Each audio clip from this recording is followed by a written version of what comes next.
Қайырлы күн қазақ елі, сіздермен бірге мен Мадина. Бүгінгі тақырыбымыз бронхиттің емі.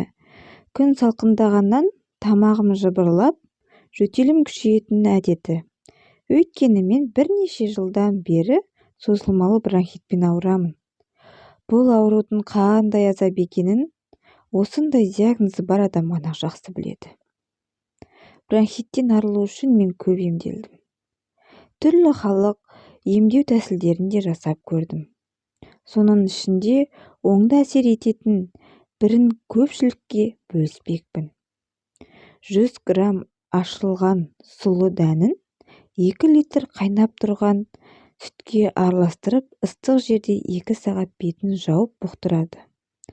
Осыдан соң сүтті сүзіп, таза ыдысқа құйып алады да, жатарда жылыдай 1 стакан ішіп жатады.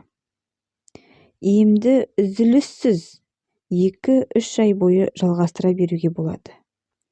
Әсіресе қазіргідей салқын кезде ол бронхиттің асқынбауына сеп және өтті де сұйылтатынына көзім жетті.